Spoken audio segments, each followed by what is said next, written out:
Hello everyone, and welcome back. Imagine waking up in a world where every safety feature you depend on railings, helmets, warning signs, even the idea of a locked door does not exist yet. That was the Middle Ages. Life then was not organized around prevention but reaction. People did not build to protect themselves. They built to impress, to conquer, or to prey. Only when things went horribly wrong did they stop and think, maybe we should fix that. It is strange to picture, but almost every medieval improvement came with a story of pain behind it: a burned hall, a drowned noble, a broken neck, a thunderstruck bell ringer. Safety was not a plan. It was an apology to the dead. To understand how this world worked, you have to imagine a time before caution tape or common sense. Castles were built tall and majestic, with moats full of waste circling their stone walls. These moats looked impressive until you realized they killed more servants than enemies.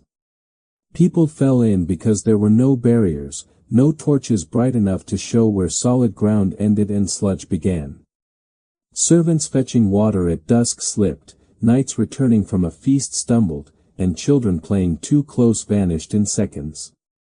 The morning would bring discovery, mourning, and then one small adjustment, a rope, a railing, or a simple rule. Progress. Medieval style was written in the language of aftermath. That same pattern repeated everywhere. A candle tips over in a monastery, burning centuries of work, so someone invents the metal candle guard. A bell ringer dies during a storm, so a new rule forbids ringing when lightning strikes. A worker falls from scaffolding, so a low wall appears around the next one. They were not designing for safety. They were just trying not to repeat the same nightmare twice. It was survival by memory. People did not talk about hazards or risk assessment. They talked about misfortune, fate, and divine punishment. But even they started to notice a pattern: misfortune often looked suspiciously like bad design. This reactive mindset ran deep into daily life. Imagine living in a stone house with an open hearth burning all day. One careless spark, and everything goes up in flames. That happened often. Entire streets burned because of a single cooking accident. At first, people blamed the devil, or God, or ill luck. But after enough disasters, they quietly began to change their habits. Kitchens were built in separate wings, far from the sleeping chambers. Floors were covered in sand instead of straw. Buckets of water were left nearby, not because they expected a fire, but because they had already buried neighbors who had not. Even the smallest inventions tell the same story. Take the toilet lid. Medieval toilets' garderobes were holes in wooden planks above deep shafts. They were simple, quick, and deadly. The wood rotted, the holes widened, and occasionally someone important fell straight through. It sounds like a dark joke, but it is true. Nobles, servants, and even soldiers met their end that way. Eventually, someone decided to cover the hole with a wooden lid when not in use. Not for hygiene, not for dignity, just to stop people falling into the castle's waste system. That small improvement would echo through centuries, becoming the ancestor of every safety cap and latch we use today. Medieval builders did not think about the average person either. They built for power and beauty, not for practicality. Stairs were steep and uneven. Bridges were narrow and slick. Towers had no guardrails. It was not until someone's heir or guest died that adjustments were made. When a noble's child fell from a balcony, the masons did not weep for long, they just added a small wall. When a worker fell from a cathedral, the next one got a rope. Every safeguard was a reaction to grief. And every lord who installed one could pretend it was foresight. In battle, the same rule applied. Knights went into combat with faith as their armor, convinced that God would protect them. Helmets were optional, padding was rare. And then the wars came, the crusades, the civil feuds, the endless skirmishes where head wounds turned faith into statistics. Slowly, blacksmiths started adding layers, metal bowls to shield the skull, leather underlining for comfort, holes for air. The great helm, that iconic closed metal helmet, did not appear because knights loved innovation. It appeared because knights kept collapsing from heat or dying from blows to the head. The design of courage had to make room for pain. The same reactive logic governed towns and cities. Wells were open pits in crowded markets. People leaned too far and fell in. Animals slipped, drowned, and poisoned the water. The next generation of builders added wooden lids. Problem solved until someone forgot to close them. So locks appeared, and later small houses built over the wells. It was a long, clumsy climb toward the simple idea that danger can be predicted. Even in faith, people learned the hard way. For centuries, villagers believed that ringing church bells during storms would scare away demons. It did not. Instead, lightning traveled down the metal bells, along the ropes, and straight into the bell ringer's hands. Parish records quietly began to include deaths labeled smote by thunder while performing duty. After a while, churches issued rules, no ringing during storms. It was not science yet, but it was adaptation, the first whisper of maybe we should not do that again. If this all sounds absurd, remember that every era has its blind spots. We think we are smarter now because we have warning labels and engineers, but most of those systems were also born from disaster.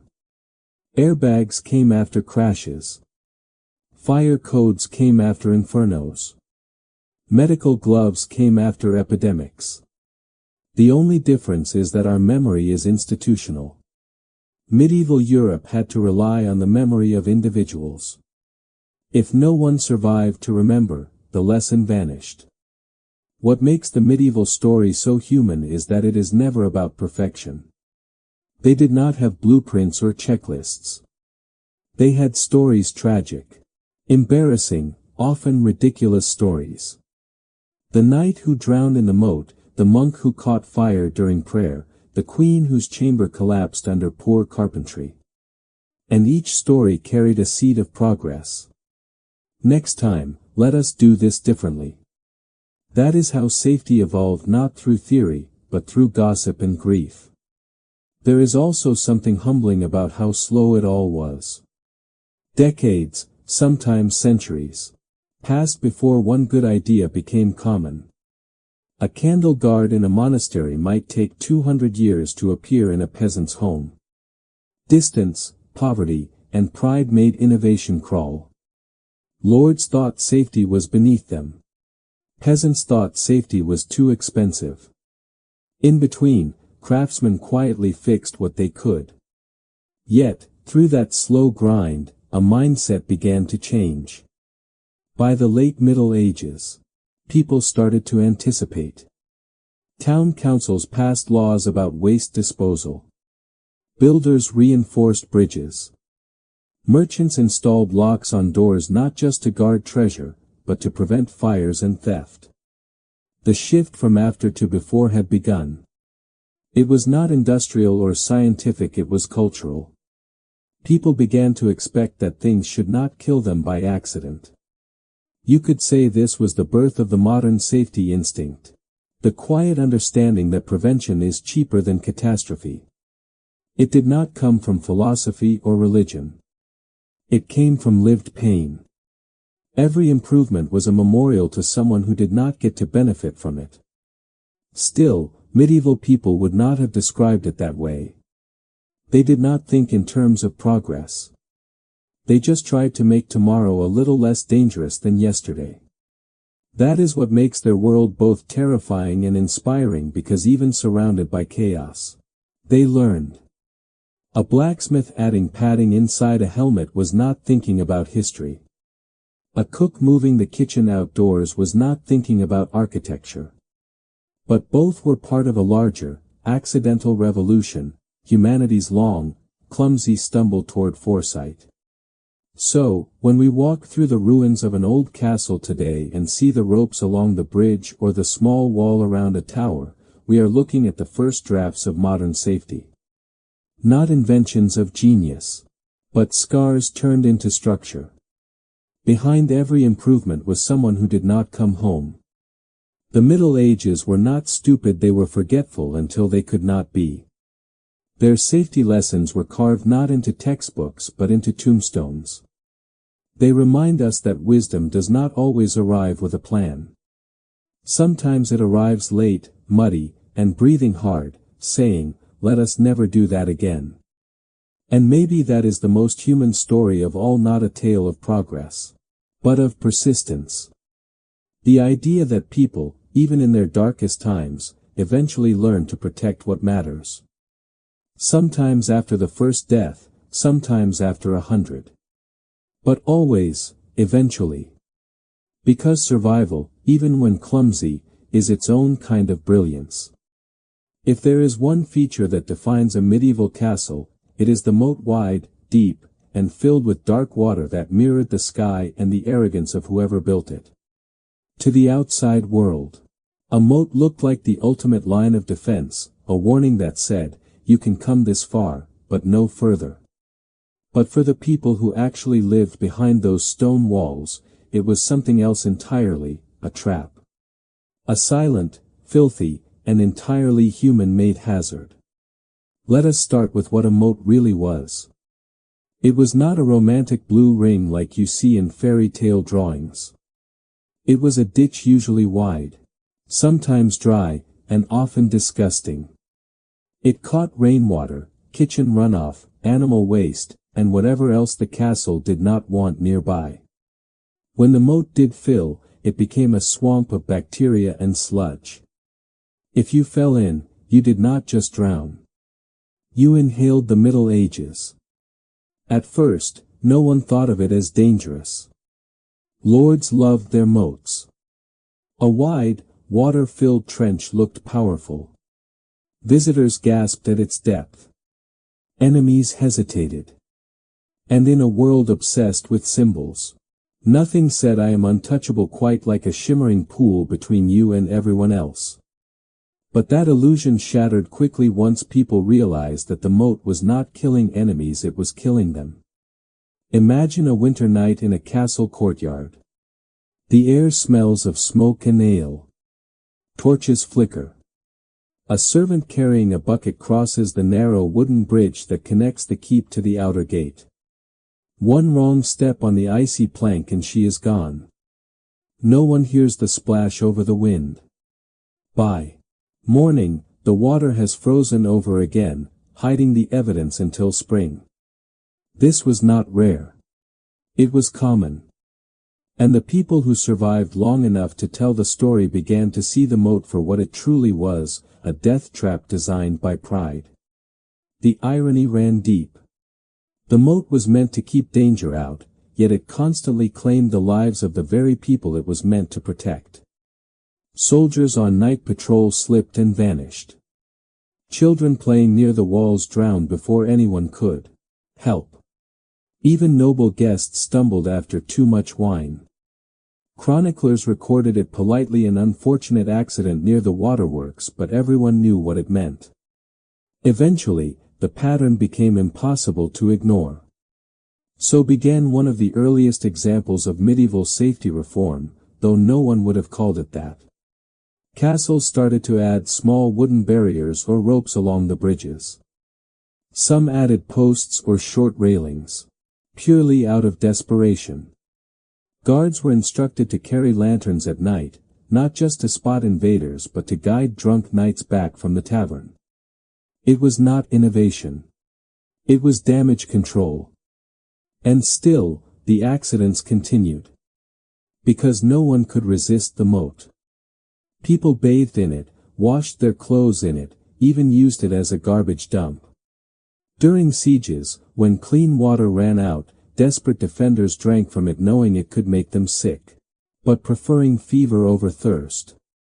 The moat's purpose kept shifting between defense, convenience, and menace. It was everything at once, which made it impossible to manage safely. In some castles, the problem was worse than water. Dry moats were ditches left empty, their sides steep and lined with spikes or stones. During foggy nights, horses fell in. Merchants delivering goods to the gate misjudged the distance and tumbled into the trench. Once inside, there was no way out without ropes or ladders. The Lord's men had to haul them up, often breaking bones in the process. The moat did not just defend. It humiliated. One famous chronicler, writing about the fortress of Coucy in France, noted that its moat was so vast that birds hesitated to cross it. The locals joked that it could swallow a whole company of soldiers, and sometimes it nearly did. During construction, scaffolding collapsed, dropping a dozen workers into the half-finished ditch. They suffocated under falling earth. The Lord ordered the trench filled again and started anew, as if the dead were simply part of the foundation. But for all its dangers, people could not let go of the moat.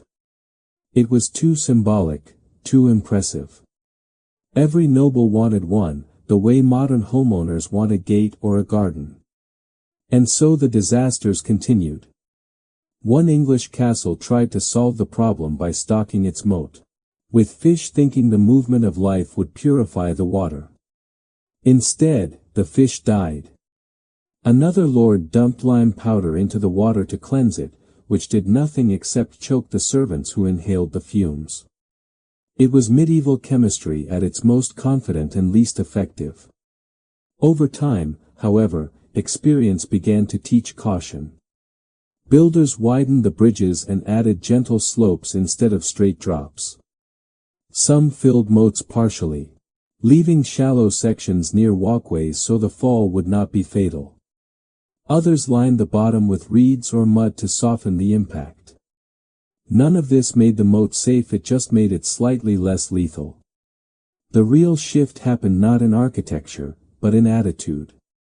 People began to understand that danger did not have to come from outside. A moat was not evil. It was indifferent. It did not care who fell in. The Middle Ages were full of boundaries meant to separate safety from chaos: castle walls, convent gates, city moats, but they often blurred together. The moat taught people that control and vulnerability live side by side. This realization had quiet consequences. Towns that could not afford castles built moat-like ditches around themselves, smaller, shallower, sometimes just trenches lined with thorns. They served both as defense and drainage. But because the memory of the castle deaths still lingered, these towns designed them differently: wider bridges, sloped sides, warning torches at night. In their humble way, they improved on the mistakes of their betters. The peasant learned what the noble ignored, that safety is not about pride, but about paying attention. There is something poetic about how the moat evolved through history. What began as a weapon of isolation slowly turned into a symbol of awareness. Later in the Renaissance, some castles filled their moats entirely, turning them into ornamental gardens or reflecting pools. It was partly vanity, but also an admission: we no longer need to defend ourselves with death. The moat lost its menace and gained beauty. That transformation is the essence of progress, turning danger into decoration. But even then, echoes of the old fear remained. Travelers and chroniclers kept writing about the curse of the moat, stories where ghosts of drowned servants haunted the bridges, or where the water itself remembered blood. Superstition clung to it because the lesson it carried was too human to forget: the things we build to protect us can just as easily destroy us. The moat was, in a sense, the Middle Ages in miniature, a brilliant idea poisoned by its own lack of foresight. It was both an achievement and a warning, proof that technology without empathy can turn beauty into hazard. And yet, through all the drownings and diseases and quiet tragedies, people learned. They did not stop building moats, but they learned to respect them, to light the paths, To fence the edges. To assign guards not just to keep enemies out, but to keep loved ones alive. That is the quiet miracle of the medieval mind. It learned by suffering, but it learned. Every rope stretched across a bridge, every torch hung beside a gate, was a small act of remembrance. A way of saying, we won't make that mistake again.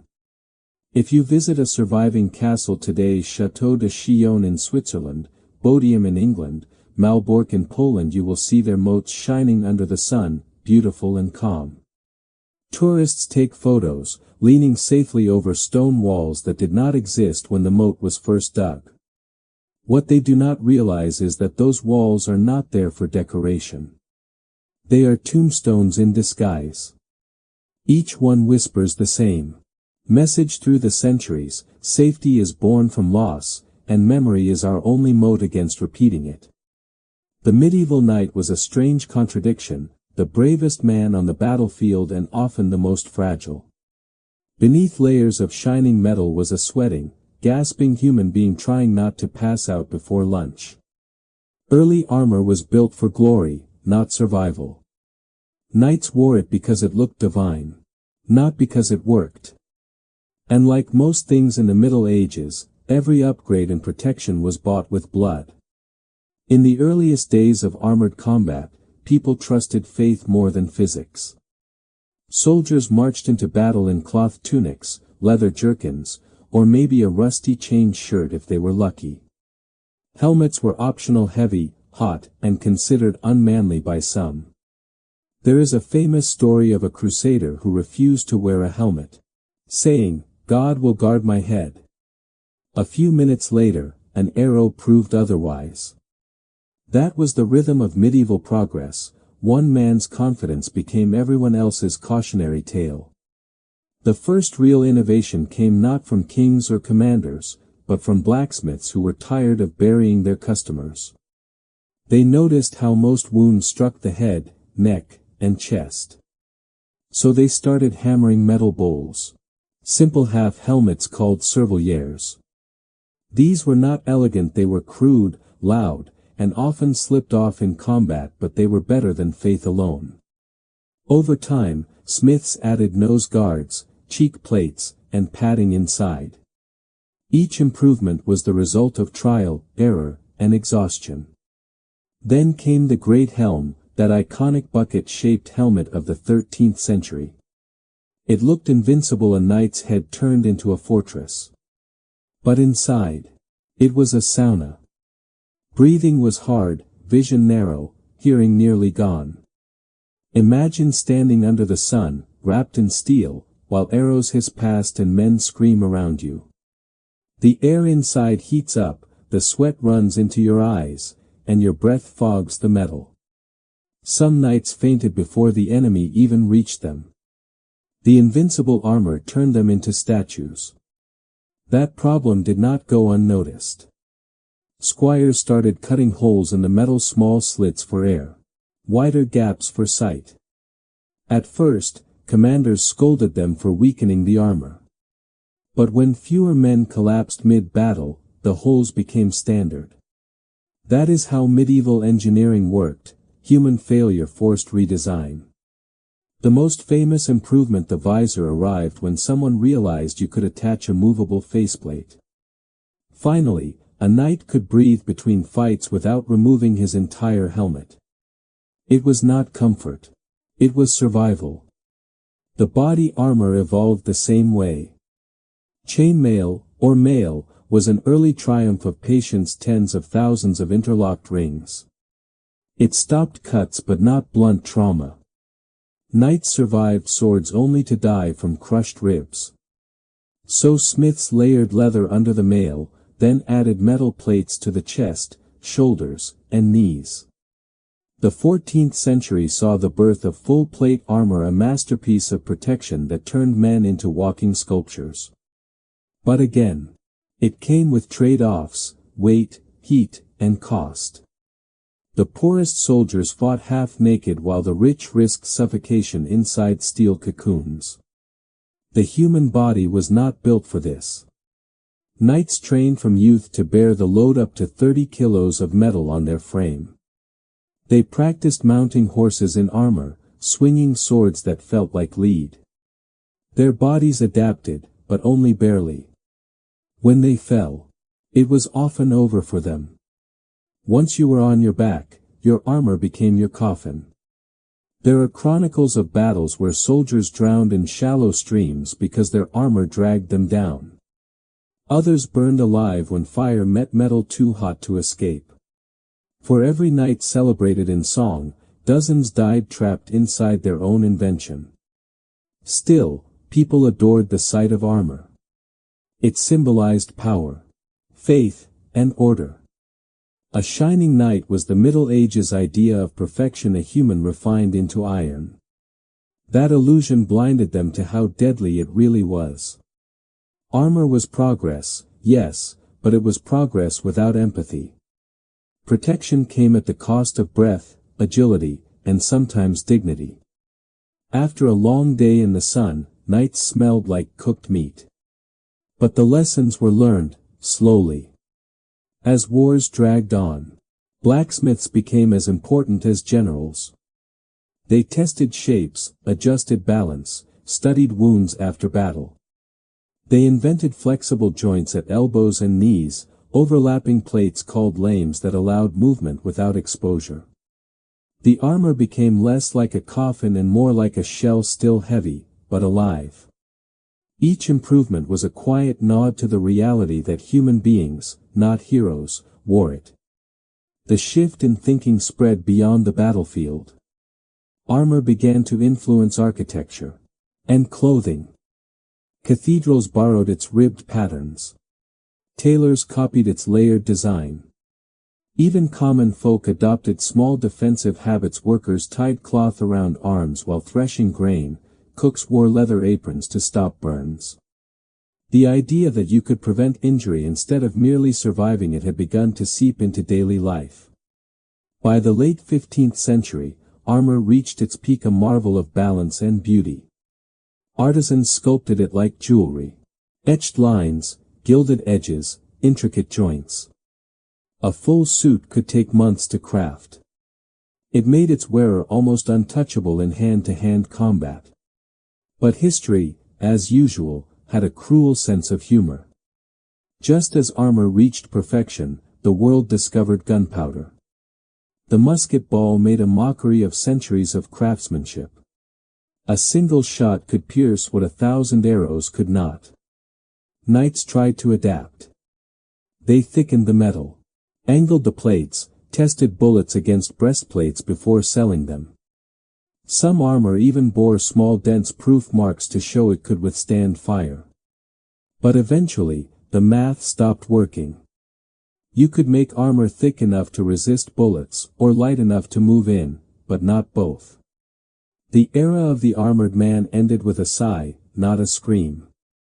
Yet the legacy endured.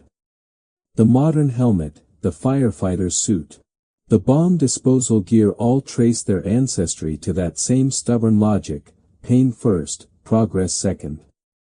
The medieval knight, sweating inside his great helm, was the prototype for every human who ever built a layer between themselves and the world. There is something beautifully tragic about that. The knight wanted to be invincible but learned that invincibility always costs something. The armor kept out the sword but also the air. It saved lives and took them back in equal measure. And yet, each improvement carried hope, a belief that next time, maybe it would not hurt so much. In that sense, medieval armor was not just protection. It was philosophy in metal. It asked the same question every generation still asks: how much safety is worth the wait?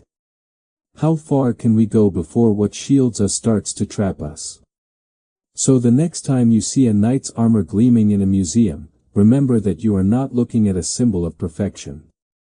You are looking at a conversation between fear and invention, a dialogue hammered into steel, one dent at a time. Every curve was shaped by someone's pain, every rivet a memory of what not to do again. The knight's armor tells the same story as the castle moat, the candle guard, the covered well. Humanity learns backwards. We bleed first, then we build. But even in that clumsy order, there is something magnificent, because to keep learning after loss is the most human act of all. If you stood beneath a medieval cathedral or castle and looked up, you would see ambition reaching into the clouds. Towers, parapets, and spires all rising higher than reason demanded. The Middle Ages loved height. It symbolized heaven, dominance, the human desire to look down on chaos and feel momentarily safe. But gravity had no respect for symbolism. The same towers that touched the sky also became silent killers. And long before anyone thought of occupational safety, medieval Europe learned that the higher you built, the faster you fell. The first victims were the builders themselves. Cathedral construction in the 12th and 13th centuries was as dangerous as war.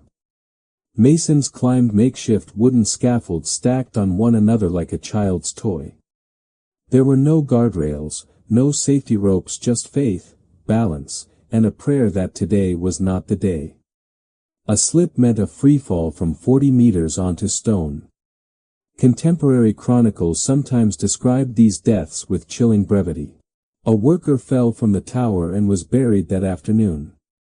No ceremony, no inquiry, just another cost of glory. The problem was simple: people overestimated themselves. Builders wanted to reach higher, stretch stone thinner, push arches wider.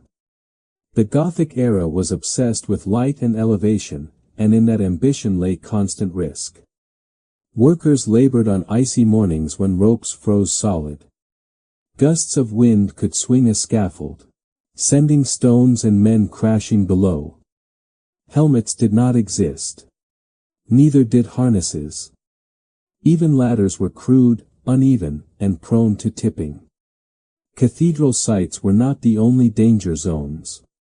Castles and city towers were equally deadly. Lords loved balconies, stone platforms that projected from the walls, offering panoramic views of their lands. But those same balconies had waist-high walls, sometimes even lower, because the architecture prioritized elegance over safety. Add in alcohol, long robes, and night feasts, and you had a recipe for disaster. Chronicles mention more than one noble lost to the void after a celebration. It was not just peasants who fell. Gravity was democratic. Women and children were particularly vulnerable. Picture a castle courtyard bustling with life, dogs running, servants carrying trays, children chasing each other along upper corridors. One moment of distraction, and a life was gone. People tried to adapt by blocking certain stairways or keeping children indoors, but the environment itself was lethal. Even staircases were steep and narrow, designed defensively rather than practically. A single misstep in a long skirt could send someone tumbling down a spiral of stone. The lesson came slowly. Some lords ordered parapets added to their balconies. Low walls thick enough to lean on. Builders began to carve decorative railings into towers and galleries, turning safety into style. Churches added balustrades to cloisters where monks walked in meditation. At first, these details were purely aesthetic, graceful patterns of stone that looked like lacework. But over time, people realized they also saved lives. A tiny wall, barely up to the knee, could mean the difference between devotion and disaster. Still, accidents persisted. The higher Europe climbed, the more bodies piled below. The construction of the Strasbourg Cathedral, for example, spanned centuries, and so did the funerals of its workers.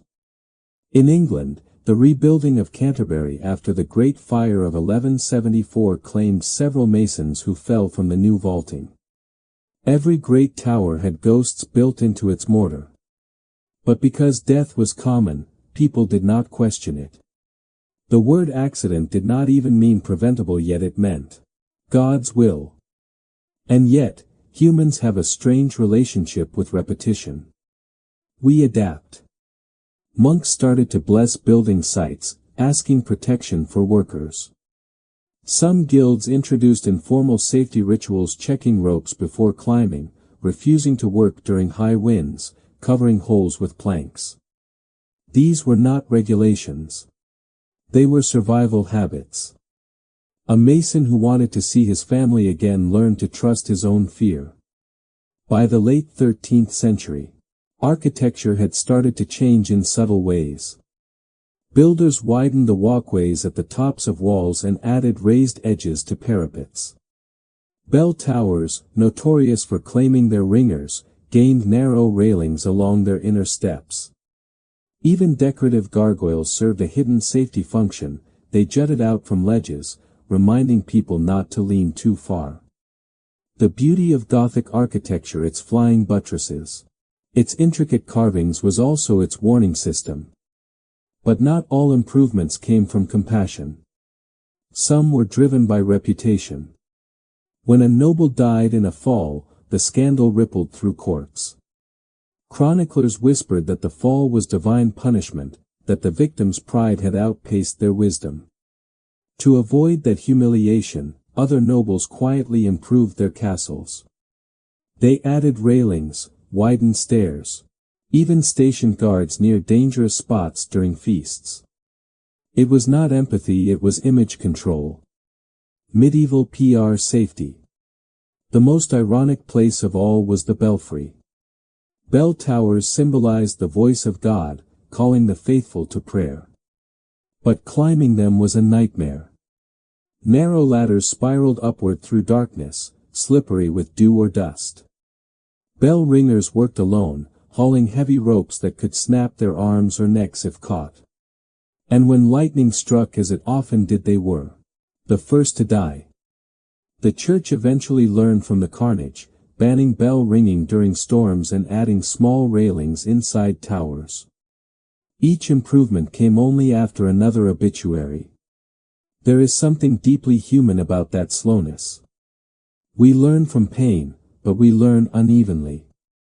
For every lord who added parapets, another refused, calling them ugly. For every cautious builder, there was one who insisted that faith was protection enough. History does not move in a straight line. It stumbles forward, catching itself just before the fall. As Europe urbanized, new dangers emerged. Multi-story homes leaned over narrow streets, their wooden balconies almost touching across the gap. At night, people leaned out to gossip, dump water, or watch festivals below. Falls were so common that city laws began to appear, early building codes, written not for beauty but for self-preservation. Paris, Florence, and London each passed ordinances limiting how far balconies could extend or how high upper floors could project. It was not about urban design. It was about stopping corpses from landing in the street. Even then, ordinary citizens improvised their own safety. They tied ropes between windows, hung lanterns for visibility, or placed planks across gaps as makeshift rails. Sailors brought home lessons from ship's netting and knots used to steady themselves on land. Every solution carried the same message: we are tired of falling. Over centuries, the fear of heights transformed into architecture itself. The soaring cathedrals that once killed their builders became, in time, places where people stood safely to marvel at the vaults above. By the Renaissance, scaffolds included rails and ladders with fixed joints. Builders began to calculate loads and angles, though they did not yet call it engineering. The human body was finally being measured alongside stone. And yet, if you look at medieval ruins today, you still feel the danger in their design. The stairs twist too tightly.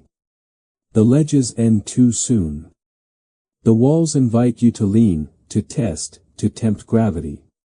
These buildings carry centuries of stories, some told in stained glass, others in silence. Every chipped edge and worn step is a reminder that progress was once measured not in years, but in bodies. What makes this story haunting is not just the loss, but the blindness. People did not fall because they were foolish. They fell because the world had not yet invented the idea that safety is a responsibility. The Middle Ages taught that lesson through repetition. Every fall carved the truth deeper into the collective mind: height demands respect. So the next time you see a Gothic tower rising against the sky, do not just admire its beauty. Think of the hands that built it without harnesses. The workers who prayed each morning not to become part of the foundation. Think of the nobles who leaned too far over balconies, of the children who vanished from castle corridors. Their stories became invisible laws, written into every railing and every parapet that came after. The medieval world's obsession with height gave us masterpieces but also warnings carved in stone. Each fall was a message whispered from one generation to the next. If you reach for heaven, remember to build something to hold on to. If there is one thing the Middle Ages did not handle gracefully, it was plumbing. Castles were feats of architecture, walls that could stop armies, towers that kissed the clouds but the toilets. They were open holes in wooden seats, perched over long vertical shafts that emptied straight down into pits or rivers.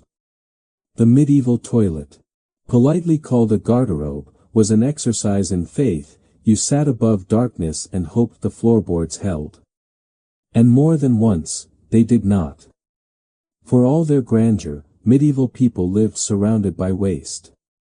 Hygiene as we understand it did not exist.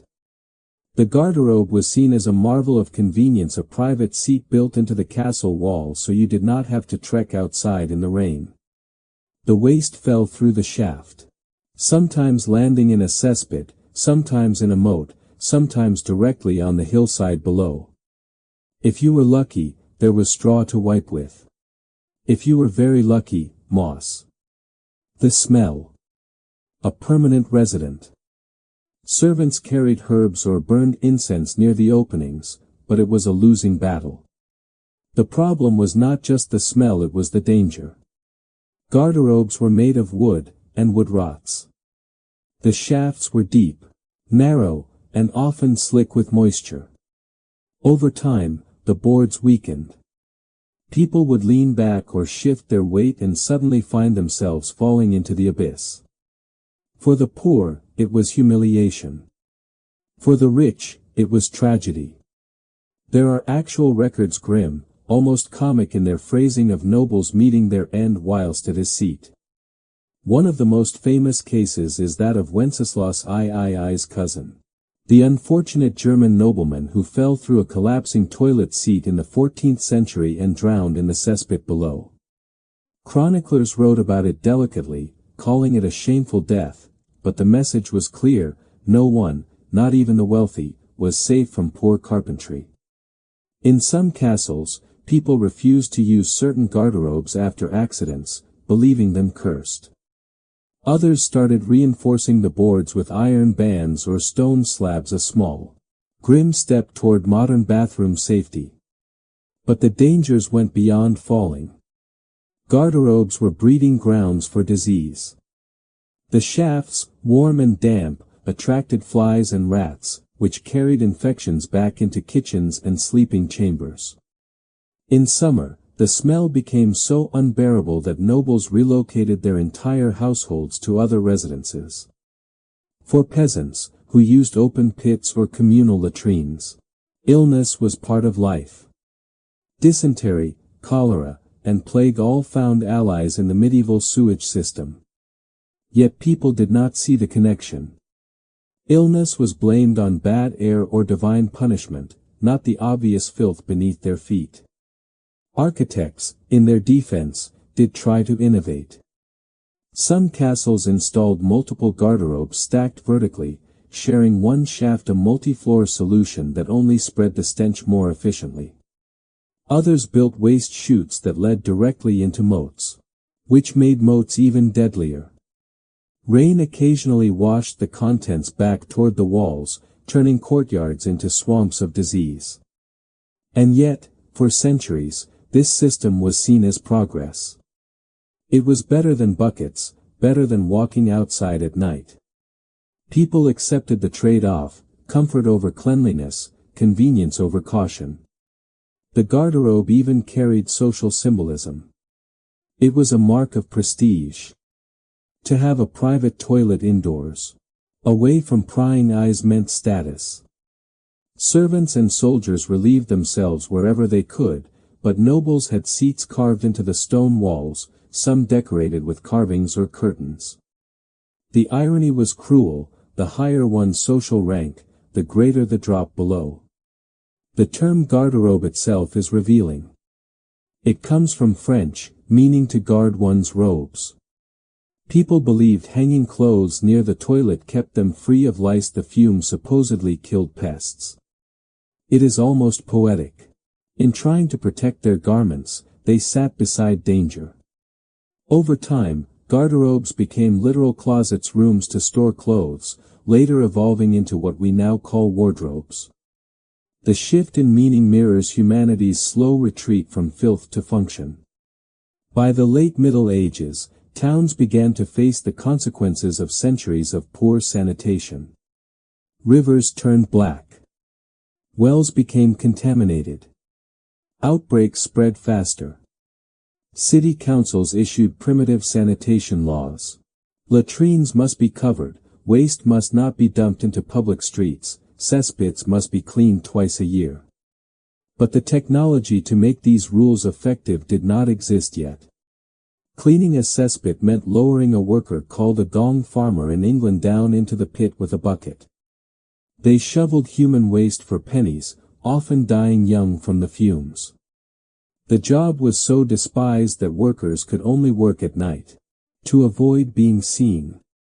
Still, some towns learned to manage. Venice, for example, built channels that flushed waste away with tidal water. Monasteries developed enclosed drains leading to streams. These systems were not hygienic by modern standards, but they marked the beginning of intentional sanitation, the understanding that waste needed direction. The lesson came not from morality, but from mortality. Castles, though, lagged behind. The garderobe remained standard until the 16th century. Stone seats, wooden lids, and pits below dangerous, smelly, and accepted. Visitors sometimes wrote about them in travel diaries with a mix of awe and disgust. One Italian ambassador, after staying at a Scottish castle, described the experience as a war between dignity and nature. That single phrase sums up medieval hygiene perfectly. The constant tension between comfort and decay. Eventually, people started experimenting with design. They added wooden lids to cover the hole when not in use, mostly to keep out the smell, but also to prevent accidents. Later, they used iron grates or ropes to hang over the opening, offering balance. In wealthier homes, garderobes were placed inside small stone projections, called toilets turrets, which jutted out from the castle wall so the waste dropped away from the structure. Some even had miniature roofs, protecting users from rain and wind. These small changes might seem trivial now, but in their time, they were revolutionary. They represented the shift from endurance to intention, from merely surviving discomfort to redesigning it. The garderobe also taught a deeper cultural lesson: privacy had limits. Even kings were not alone in their privies. Servants waited nearby to carry torches, to fetch water, sometimes even to assist with robes. The act of using the toilet was not hidden, just relocated. The concept of a closed, personal bathroom would take centuries more to appear. The Middle Ages were not embarrassed by bodily functions, they were simply unprepared for the consequences. And those consequences echoed far beyond castles. Every epidemic, every stinking river, every bad air blamed on God was in part a byproduct of a world that did not understand what was under its own floorboards. The garderobe, in its crude practicality, was both progress and poison. It solved one problem, where to go, but created many others. When modern archaeologists excavate castles today, they can find garderobes immediately. They are the small chambers with narrow slits or vertical shafts running down the walls. Sometimes, the shafts are still full of medieval material layers of waste preserved by time. These finds tell stories not just of diet and disease, but of daily fear. The fear of falling, of suffocating, of infection. Safety did not begin in the armory or the chapel, it began in the privy. It is almost darkly poetic to realize that one of the first true safety innovations in domestic architecture was the toilet lid. A simple piece of wood, meant to cover danger when not in use. That idea of containment, of separation between hazard and habit would ripple outward into every field of design. From wells to kitchens. From armor to bridges, medieval people were slowly discovering the same truth: safety begins when we stop trusting luck. So, when we picture the Middle Ages, it is easy to romanticize castles and crowns. But beneath those towers, in the smallest stone alcove, lies the real story of progress. Every reinforced seat, every added lid, every cautious step toward cleanliness was a quiet rebellion against chaos. The garderobe was not just a toilet, it was a reminder that even in an age of knights and miracles, survival often depended on something as humble as a stronger plank of wood. Fire was the one guest no medieval home could keep out. It cooked, it warmed, it lit the night, but it also devoured everything it touched. The Middle Ages were built on wood, thatched roofs, and open flame. A single spark could erase an entire village before dawn. And since people did not yet separate danger from necessity, they treated fire like a wild friend, loved, trusted, and constantly underestimated. Every house, from the poorest hovel to the richest castle, revolved around its hearth. The fire was sacred. It symbolized life, family, and divine blessing. People prayed beside it, cooked over it, and slept near it for warmth. But those same hearths often burned their owners alive. A spark jumping from the grate, a child playing too close. A gust of wind through an open door and suddenly the walls turned orange. Firefighting meant buckets, prayers, and panic. Cities like London, Rouen, and Lubeck lived in perpetual fear of fire. Their buildings leaned over narrow streets, their roofs touched. When one caught flame, the rest followed. The Great Fire of London in 1212 killed thousands. Another in 1666 would destroy most of the city again.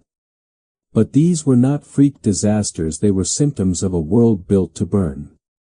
People packed straw inside their walls for insulation, stored hay in lofts above kitchens, and used candles everywhere. If the wind blew wrong, your house became kindling. In castles, the risk was magnified. Fires often started in kitchens, giant rooms with open hearths big enough to roast an ox. Sparks flew up chimneys, landing on thatched roofs or timber beams. Stone walls could not burn, but everything inside could. And when a fire broke out, escape was nearly impossible. Spiral staircases became chimneys. Wooden doors sealed like ovens. The higher the status, the deadlier the architecture. After enough disasters, people started to adapt. They did not yet understand chemistry or heat transfer, but they learned patterns. The first real safety measure was simple: move the kitchen outside. In many castles, the kitchen became a separate building connected by a short walkway. That one change saved countless lives. Servants could still cook and carry food to the main hall, but if the kitchen went up in flames, the castle might still stand. Next came the candle guards. Candles were the electricity of the Middle Ages, used for everything from reading to worship. But wax dripped, wicks flared, and holders tipped. One careless elbow could start a chain reaction of fire across the draperies. So blacksmiths began crafting metal discs to catch the dripping wax. Then added wire cages around the flame. These early lanterns turned open fire into something almost civilized. They were clumsy, heavy, and smoked badly, but they were a step toward control. Still, humans being humans, most people ignored caution until it was too late. The very act of sleeping carried risk. People left candles burning overnight to ward off evil spirits, a superstition that kept them company until their curtains caught fire. In monasteries, monks fell asleep during late prayers, candles still lit beside parchment scrolls. Whole libraries vanished in seconds. It is almost poetic, centuries of knowledge undone by a nap. Some communities tried to institutionalize prevention. By the 13th century, several European cities had fire watches, night patrols who walked the streets listening for crackling wood or smelling smoke. Bells rang when fire broke out, and everyone was expected to help. The first firefighting equipment appeared around this time: leather buckets, wet blankets, long poles with hooks to tear down burning roofs. The idea was not to put out the fire, it was to stop it from spreading. People understood destruction, if not containment. Rural villages invented their own rituals. Farmers left a small bowl of water beside the hearth for the fire spirit to drink, believing it kept the flame's content. Housewives sprinkled salt on logs before bedtime as protection. Behind these superstitions hid a quiet truth: they were primitive fire safety protocols disguised as faith. In a world without manuals, people made rituals of common sense. And slowly, progress emerged. Builders began experimenting with materials. Stone chimneys replaced open holes in the roof. Brick hearths replaced wooden ones. Even the shape of the house changed: fireproof floors of clay. Detached bakehouses, wider streets. Monks, ever the record keepers, noticed that towns built from stone burned less often. Their report spread, and the idea of planned safety began to flicker across Europe. Still, for every step forward, there were 10 steps back. Peasants could not afford stone. Cities kept rebuilding in wood because it was cheap. Lords demanded grand feasts with roaring fires. People wanted warmth, not caution. And so, generation after generation, fire stayed both servant and executioner. There are stories equal parts tragic and absurd of fires started by animals. A pig knocking over a lantern. A cat brushing against a candle. Even a goose, famously, in a Dutch town, blamed for setting fire to a mill after being startled by lightning. The chronicles rarely mention whether these stories were true. They did not need to be. Everyone knew that, in a world full of flame, chaos needed only a small excuse.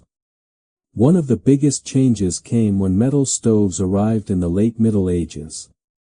At first, they were luxuries, expensive, heavy, and awkward, but they contained the fire completely.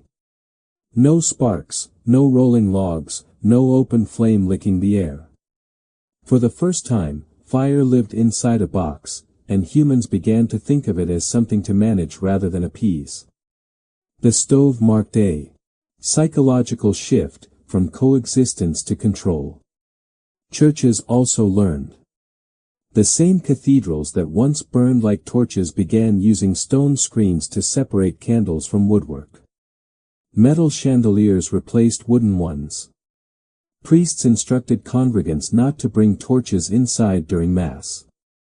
These might seem like small details, but each represented centuries of trial, error, and repentance. In a sense, every improvement in fire safety was an act of collective memory. By the 15th century, fireproof became a dream word. Architects bragged about stone vaults that could resist flames. Towns passed ordinances requiring each household to keep water nearby. Some even installed public cisterns specifically for fire emergencies.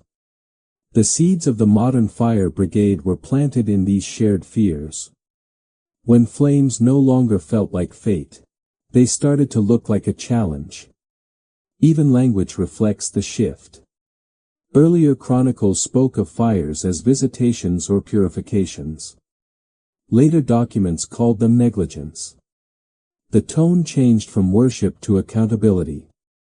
People began to admit, quietly, that most disasters were not sent from heaven, they were built by hand, neglected by habit. And that realization was revolutionary. Yet, for all the reform, fire never lost its symbolic power. Painters still depicted it as divine punishment. Poets still used it as metaphor for passion and judgment. But behind the poetry were scorched walls, burned villages, and survivors who'd learned to place their candles inside iron cages. That tension between awe and practicality defines the entire medieval attitude toward safety. If you visit an old castle today, you can still see the marks of that struggle. Kitchens built in courtyards. Soot-blackened chimneys widened after early collapses. Lantern niches carved into stone corridors so servants could carry light safely at night. Each detail was born from experience. Each scar is a manual written in smoke. Fire was both the teacher and the test.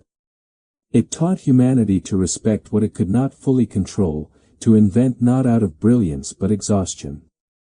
From those early bucket brigades and guarded candles grew the entire modern concept of fire safety: alarms, extinguishers, codes, training.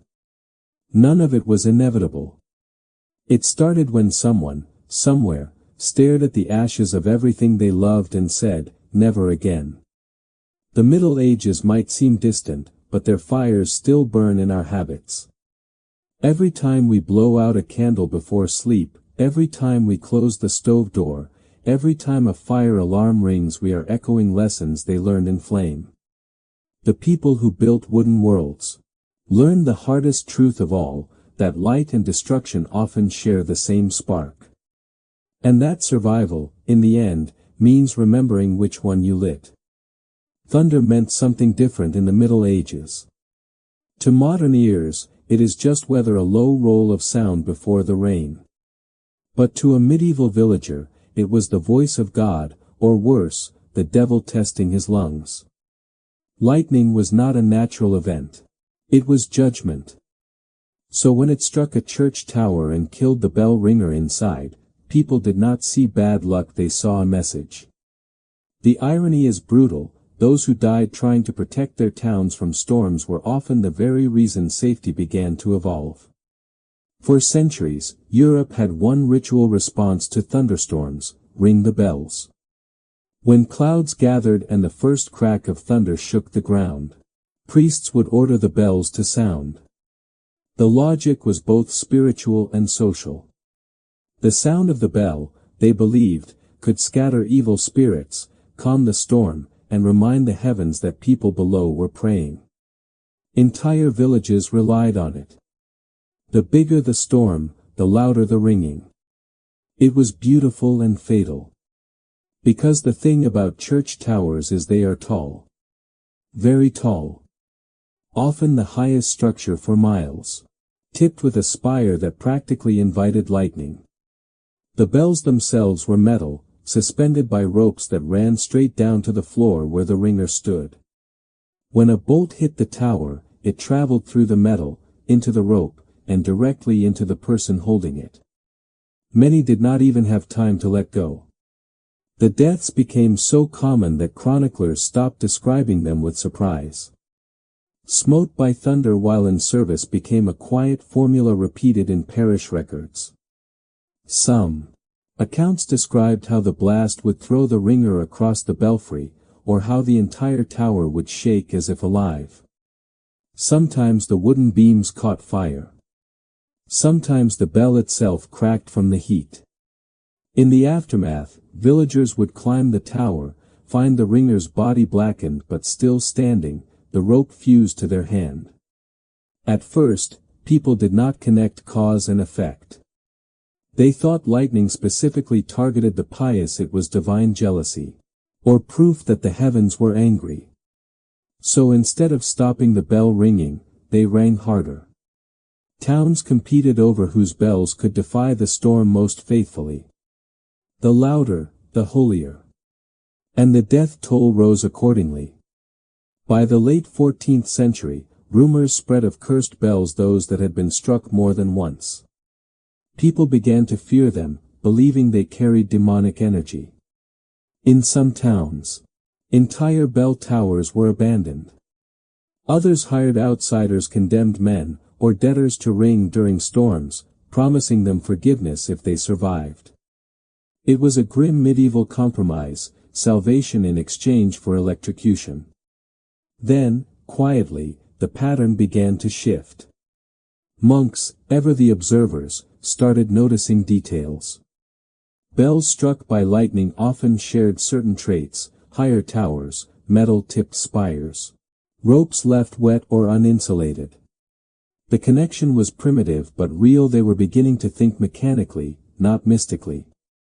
In 1752, long after the Middle Ages had passed, Benjamin Franklin would invent the lightning rod, but the groundwork for understanding had been laid centuries earlier by people who learned through tragedy. The Church's response evolved too, though slowly. Some dioceses issued bans against bell ringing during storms, declaring it tempting divine wrath. Others suggested prayers instead, silent vigils rather than ringing. The change did not come from science, but from fatigue. Too many funerals, too many burned towers. Eventually, survival began to sound holier than ritual. Even so, superstition lingered. In rural France and Germany, the phrase "to ring away the thunder" stayed popular well into the 18th century.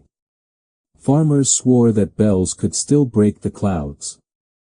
Bells themselves were believed to have protective powers. Many bore Latin inscriptions like "Fulgura frango," I break lightning, cast into their bronze. Each chime was a prayer forged in metal. But faith can't outshout physics.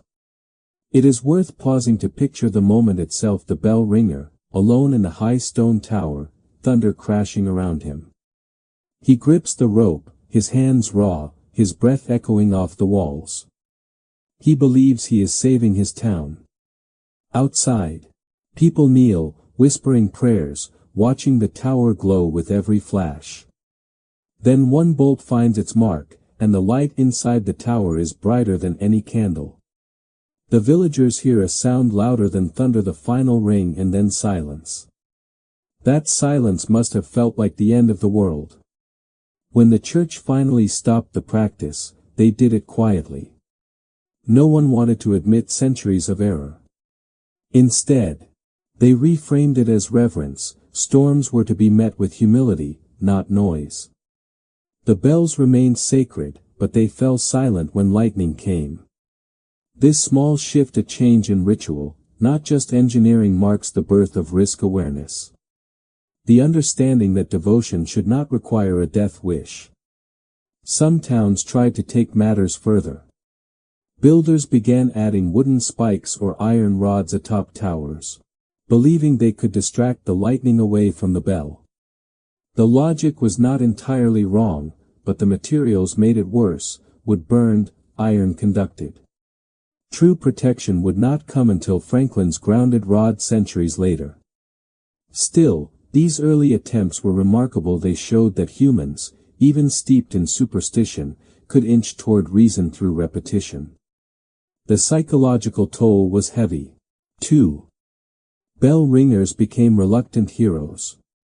Their job was essential. They marked time, death, weddings, harvests, and storms, but it carried stigma. Some were paid extra to ring during dangerous weather. Others refused altogether and were branded cowards. Communities needed their sound but ignored their suffering. The medieval world often worked that way: safety for the many bought by the few who could not escape the risk. Over time, the bell tower itself changed. Architects shortened spires, thickened walls, and replaced wood with stone. Rope holes were lined with clay or leather to reduce conduction. Later designs even separated the ringer's room from the bell chamber, an early version of distancing. These small architectural tweaks, born from grief, turned towers from death traps into symbols of endurance. But the fear of lightning remained alive in the cultural imagination. Artists painted angels wielding bolts.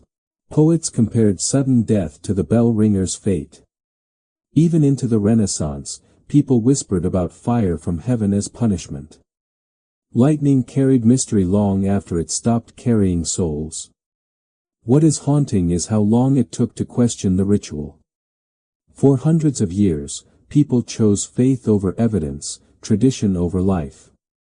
They watched the same thing happen again and again and told themselves it meant something noble. That pattern, repeating what hurts because it feels sacred, runs through all of human history. But the bell towers remind us that even the most devout customs can evolve when the cost becomes unbearable. If you visit an old European church today, you can still see scorch marks along some bell frames. The metal bells are smoother now, their ropes insulated, their towers grounded. Yet those black streaks of carbon remain a quiet memorial to the hundreds who died ringing the sky. Their story is not about foolishness. It is about devotion colliding with discovery. The lesson they left behind still echoes in every safety rule that followed: courage is useless without understanding. The bell ringers were not wrong to stand in their towers, they were just born too early for lightning rods. They trusted prayer to do the work of physics. And in their deaths, they taught everyone else to separate the two. The next time thunder shakes the air and church bells fall silent, that silence is a monument. It carries centuries of learning, fear, and humility. It is the sound of progress, the kind that arrives late, carved from loss, ringing quietly across time. Picture a medieval town at dusk. The market is closing, carts creak home through narrow streets, and the last sunlight bounces off puddles that smell faintly of sewage. Chickens dart between people's feet. The noise is constant bells, hooves, shouting. It is beautiful in a grimy way, but it is also one accident away from disaster. Wells lie uncovered, bridges have no rails, and torches sway too close to cloth banners. Every corner hides something that can kill you quietly. For most of the Middle Ages, public safety was not a concept.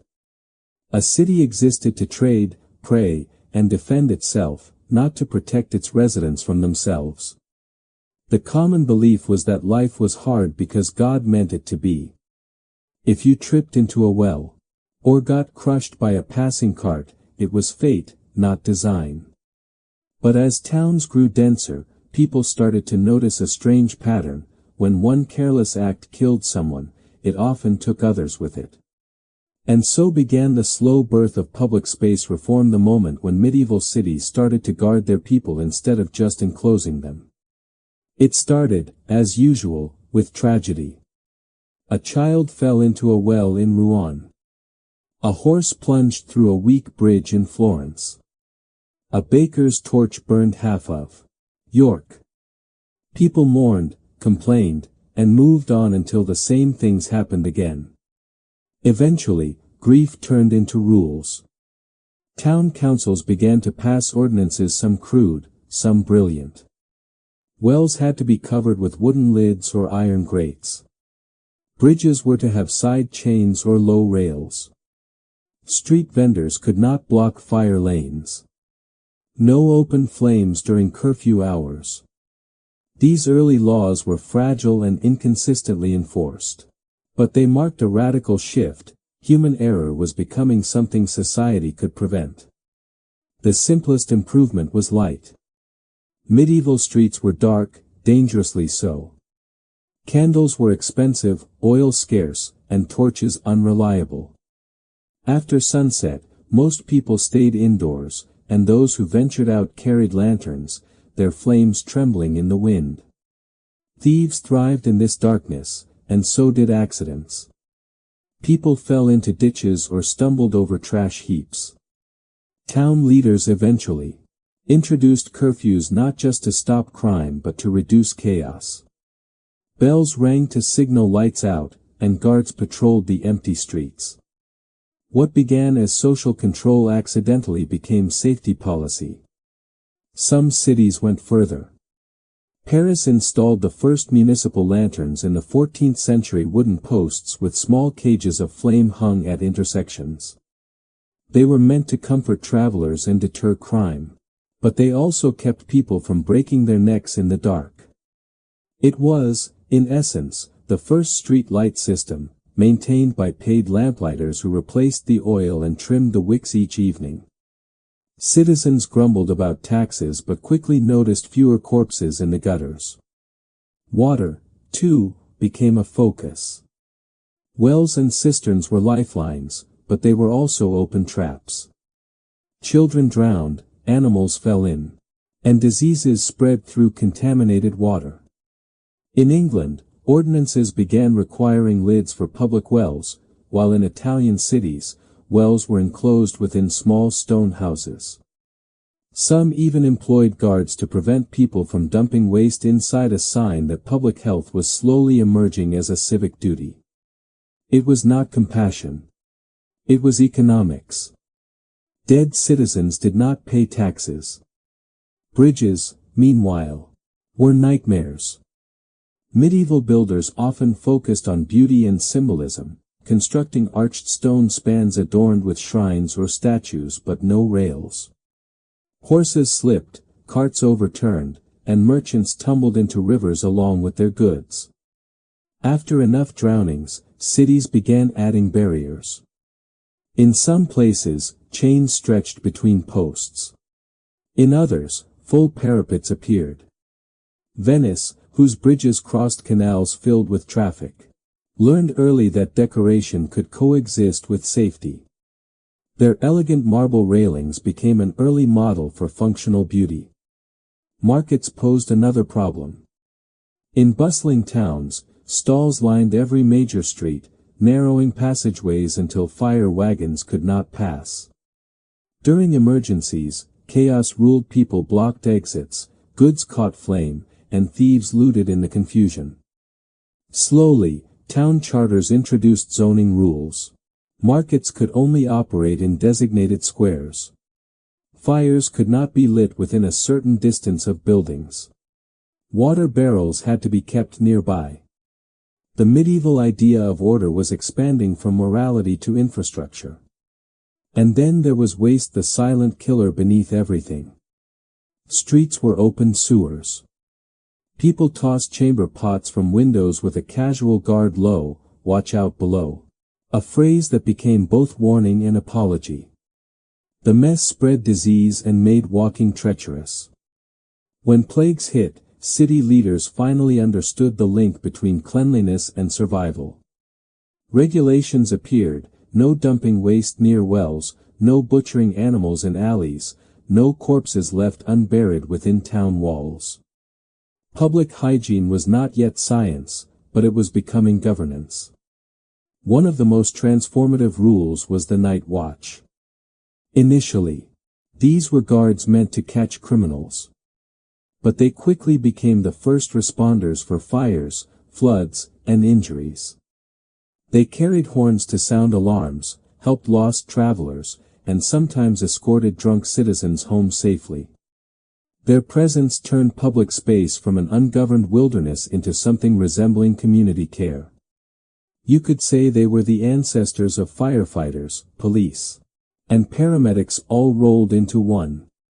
Even architecture started adapting. Town gates were locked at night not just to keep enemies out, but to keep drunks and thieves in check.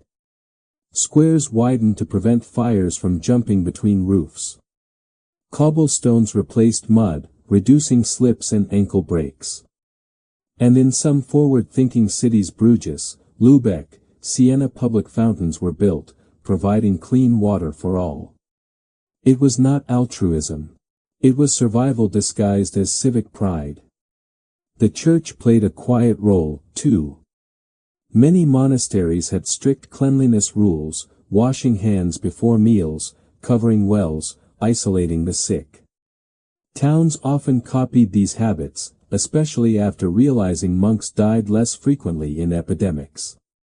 Priests preached about moderation in taverns, not because they cared about drunkenness, but because drunks were the ones falling off bridges or setting their homes ablaze. Slowly, moral order and physical safety began to merge. Of course, progress was uneven. Rural villages lagged centuries behind cities. Many saw safety rules as an insult to divine will. "If God wills you to drown, you will drown," one chronicler quoted a farmer saying. But cities were different, packed, loud, combustible. They could not afford fatalism anymore. Each rule carved into a wooden post or shouted by a town crier was a small rebellion against chaos. And though the motives were not always noble, the results changed everything. Covered wells reduced disease. Fire curfews saved homes. Bridges stopped claiming travelers. The medieval city was still dangerous, but it had finally started to recognize itself as a shared environment. For the first time, safety was not just an individual concern, it was collective memory turned into policy. There is something quietly heroic about that shift. No one invented public safety in a single moment. It grew like ivy around tragedy. Each reform came from someone saying, "We can't keep doing this." A lid on a well. A rope on a bridge. A rule about lanterns after dark. These were not grand inventions, but they formed the skeleton of modern urban life. If you walk through an old European town today, Bruges, Rothenburg, Siena, you can still see the ghosts of those reforms. The narrow streets curve to slow carts. The bridges have rails. Wells sit behind wrought iron gates. The beauty tourists admire is also a history of caution. Every polished stone once solved a problem that killed someone. Medieval safety was not born in cathedrals or courts. It was born in streets where people tripped, burned, and drowned until they could not bear it anymore. Civilization advanced one railing, one lid, one lantern at a time. And maybe that is the truest image of progress, not a leap forward, but a community learning together how to stop falling into the same holes. The medieval plague doctor is one of history's strangest figures, half healer, half omen. Dressed in a long black coat, gloves, and that bird-like mask with a beak filled with herbs, he looked more like a creature from a nightmare than a man of science. Yet behind that eerie image was something remarkable, the first unintentional experiment in personal protective equipment. Centuries before anyone understood germs, medieval Europe had stumbled into the idea of barrier safety born not from knowledge, but from terror. The Black Death of the 14th century tore through Europe with unimaginable speed. It did not just kill people. It unstitched the fabric of daily life. Families sealed themselves indoors, priests refused last rites, and carts full of corpses rattled down cobblestone streets. The air itself was blamed. People called it miasma, bad air, a poisonous fog that seeped from rotting bodies and corrupted the soul. The logic was simple: breathe it in, and you die. That belief gave birth to the most iconic outfit in medieval medicine. The plague doctor's long-beaked mask was not meant to frighten. It was meant to filter. The beak held strong-smelling herbs, mint, rose, camphor, cloves, or vinegar-soaked sponges to purify the air before it reached the lungs. The rest of the outfit followed the same principle: keep the body sealed off. A long waxed coat prevented contact with infected skin. Gloves, boots, and a wide-brimmed hat completed the look. A wooden stick was carried not as a weapon, but as a tool to prod patients, lift sheets, and measure distance without touching. It is almost funny now, in a morbid way. None of it worked the way they thought it did.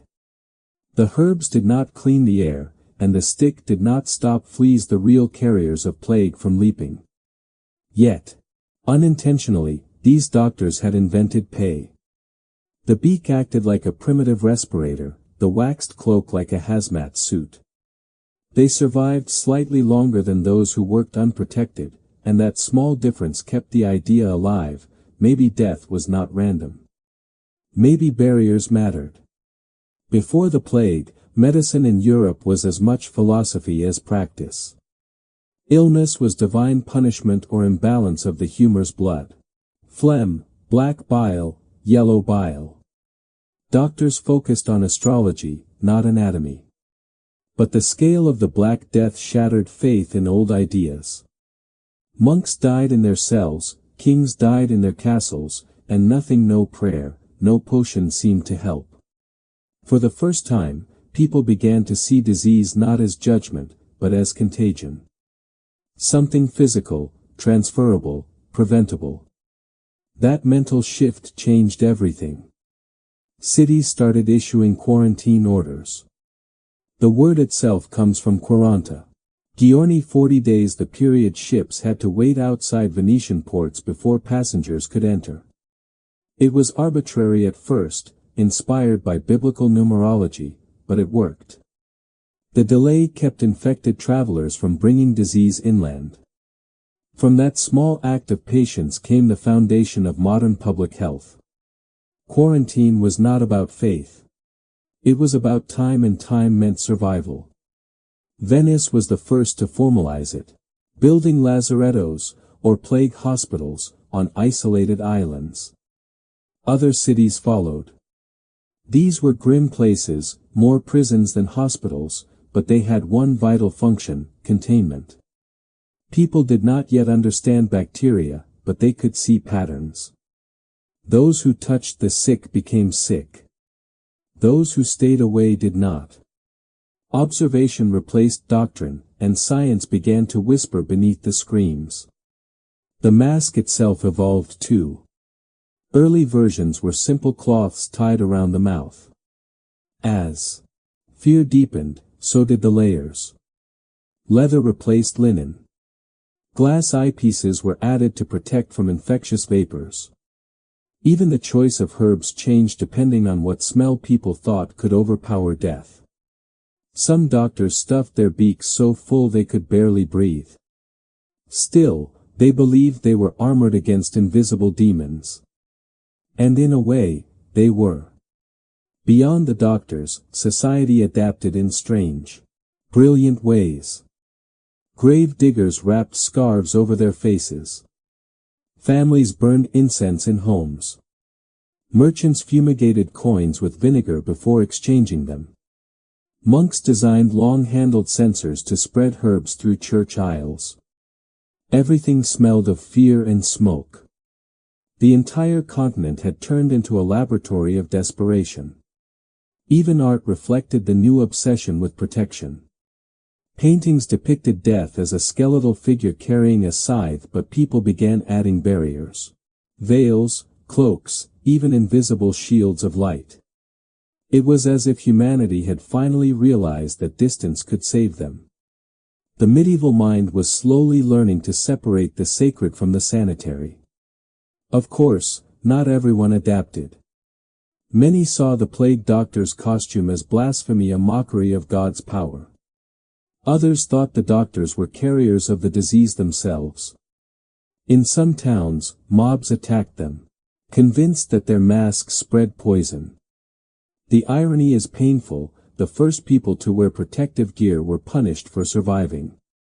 Yet over time, the image of the masked doctor became a symbol of courage, the man who walked into hell when everyone else ran away.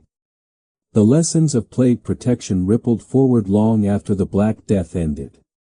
By the 15th century, surgeons began covering their faces during operations, inspired by the idea that bad air could infect wounds.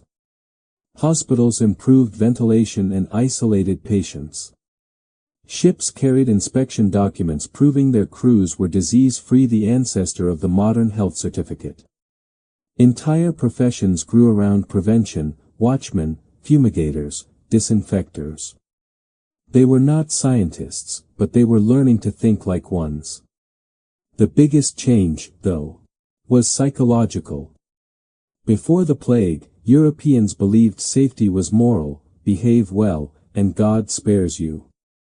Afterward, they realized safety could be mechanical. You could wear it, build it, enforce it. And that realization, born in the stench of corpses, became one of civilization's quiet revolutions. We tend to look back on those beaked masks with unease, as if they symbolize ignorance. But maybe they deserve more credit. Those strange doctors were the first to admit that the world could hurt you in ways you could not see, and that you could still fight back without understanding everything. Their methods were clumsy, yes, but their instinct was right: protect the body, and the mind might follow. It is eerie how familiar their fear feels now. The masks, the isolation, the suspicion between neighbors. In every pandemic since, we have reenacted their story, more sophisticated, more informed, but still human. Each time, we rediscover the same fragile truth: safety does not come from certainty. It comes from humility. From accepting that we are vulnerable, and acting anyway. The plague doctors did not cure the Black Death. They could not. But they did something arguably more important: they changed the script. They replaced fatalism with pragmatism, fear with precaution. Their waxed coats and glass-eyed masks were humanity's first fumbling step toward the modern idea of prevention. And like all early safety measures, they began not with brilliance, but with grief. If you ever see one of those masks in a museum, imagine the man inside it. He is sweating, his vision is blurred, his heart is pounding. He smells herbs and decay. Outside, a family begs him to help. He knows he probably can't. But he steps forward anyway, because stepping forward feels better than waiting to die. That impulse to protect, to adapt, to survive was the Middle Ages' greatest invention. Not the armor or the cathedral or the sword, but the simple, stubborn idea that we can build something, however crude, between ourselves and death. Medieval Europe did not only fear disease or fire, it feared itself. Beneath the stone cathedrals and orderly prayers, people lived with a constant awareness that human nature was its own kind of danger. Violence, lust, greed, gluttony, these were not just sins. They were contagions. And just as the era built moats against invaders and helmets against swords, it built invisible walls against temptation. The Middle Ages tried to invent moral safety the same way it invented physical safety, through trial, control, and an endless effort to keep chaos on a leash. A tavern, for example, was a kind of fire hazard of the soul. Alcohol loosened tongues. Fights broke out, secrets spilled, and the line between laughter and sin blurred fast. Town authorities began to regulate them, not just for order, but for virtue. Curfews were imposed. Women were forbidden from entering after dusk. Musicians could be banned if their songs inflamed the spirit. Some cities even required tavern owners to lock their barrels at night. It was not about sobriety, it was about containment. Keeping pleasure fenced so it did not leak into the streets. The Church, always alert to human weakness, treated vice like infection. Convents and monasteries were their quarantine zones, places where desire was purified through isolation and routine. Inside, monks followed strict schedules, not only to please God, but to protect themselves from wandering thoughts. Bells dictated when to pray, eat, and sleep. Silence was the safest language. Every rule, every fast, every restriction served the same function as a safety railing, to stop people from falling over the edge of their own impulses. But it was not just the religious who lived under moral architecture. Secular towns built their own systems of restraint. Sumptuary laws told people what they could wear based on class and gender, an attempt to keep pride from spreading like a fever. Gambling was banned or limited to festival days. Brothels were moved outside city walls. Not abolished but contained, a pragmatic balance between purity and practicality. Society did not aim to cure sin, only to manage it. It is tempting to see this as hypocrisy, a world of priests preaching virtue while everyone sinned in secret, but it was more complicated. People genuinely believed morality had physical consequences. A community steeped in vice could anger heaven and bring down famine or plague. A drunk guard could let enemies in through the gate.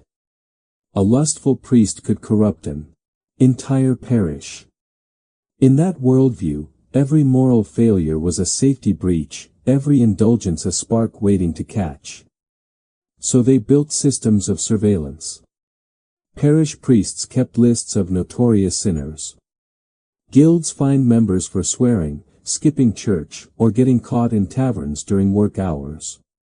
In small towns, neighbors watched each other like smoke watchers looking for fire. The confessional booth, which emerged in the 13th century, became the psychological equivalent of a fire alarm, a place to release pressure before guilt combusted. Of course, control had its costs.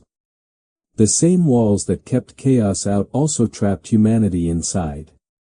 Convents overflowed with women sent there not out of faith but convenience, daughters considered too rebellious, widows too independent. Monks confessed to impure dreams as if they were crimes. Even laughter could be suspect. Theologians debated whether Jesus ever smiled. The safest soul, it seemed, was the one that stayed perfectly still. Yet these systems worked, in their way. They created predictability. A monk knew his next hour before it began. A peasant knew when bells would ring. Even sinners had structure, confessions on Sunday, indulgences for sale on feast days. This rhythm kept panic at bay. In an age without science, moral order was safety. It explained storms, justified sickness, and turned random suffering into moral narrative. The walls of virtue were psychological architecture against despair. Still, humans being humans, the cracks showed.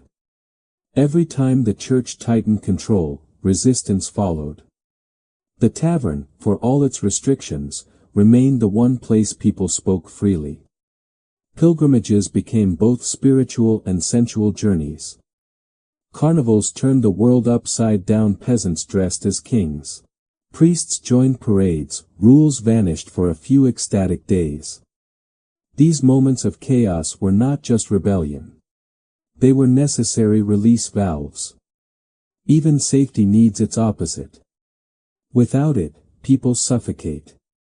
The irony is that medieval moral systems often stumbled into real psychological insight. Modern therapy would call it self-regulation. They called it penance. Confession gave people a way to offload guilt. Fasting taught restraint. Monastic silence reduced anxiety. They did not know the language of trauma or impulse control, but they built rituals that soothed the same wounds. In trying to save their souls, they accidentally stabilized their minds. The Church's obsession with temptation also reshaped physical space. Architecture became moral geography. Cathedrals were designed to lift the gaze upward, away from flesh toward heaven. Stained glass filtered harsh sunlight into holy color, softening the world into something bearable. Even city planning followed moral lines: brothels by the river, markets near the church, gallows at the gate, a cartography of sin and salvation. Morality was not just preached. It was mapped. And like all safety systems, moral control evolved from reaction.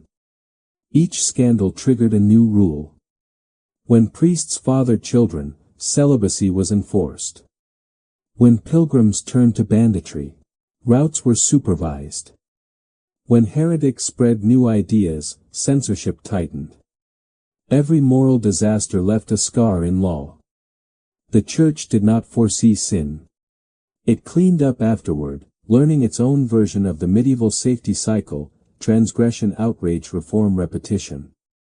Not everyone saw safety in obedience, though.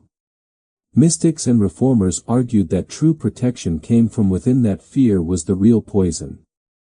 Figures like Hildegard of Bingen or Francis of Assisi preached that harmony with creation, not walls or punishment, brought peace. They saw divine love as a safer force than divine wrath.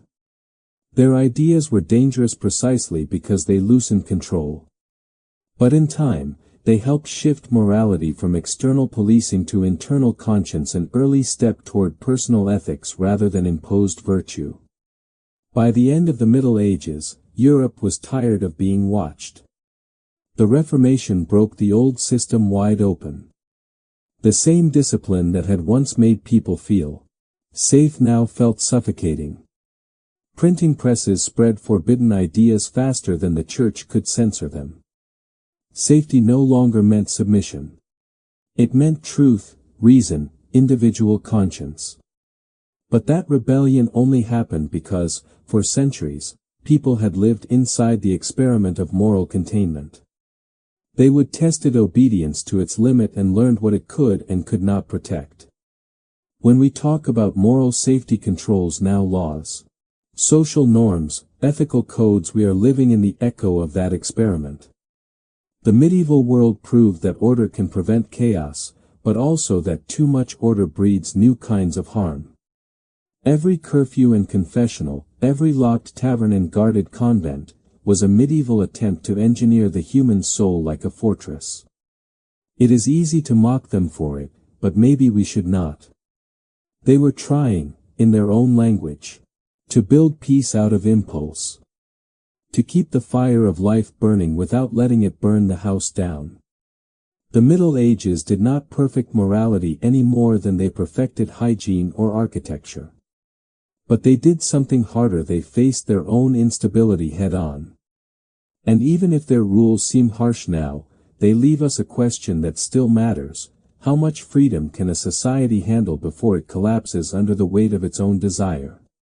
Maybe that is the real medieval inheritance, not the punishments or prayers, but the uneasy wisdom that safety is not only about keeping the body from harm. Sometimes, it is about building fences around the heart and knowing when it is time to take them down. When history tells the story of Edward II, King of England from 1307 to 1327, it often begins and ends with scandal.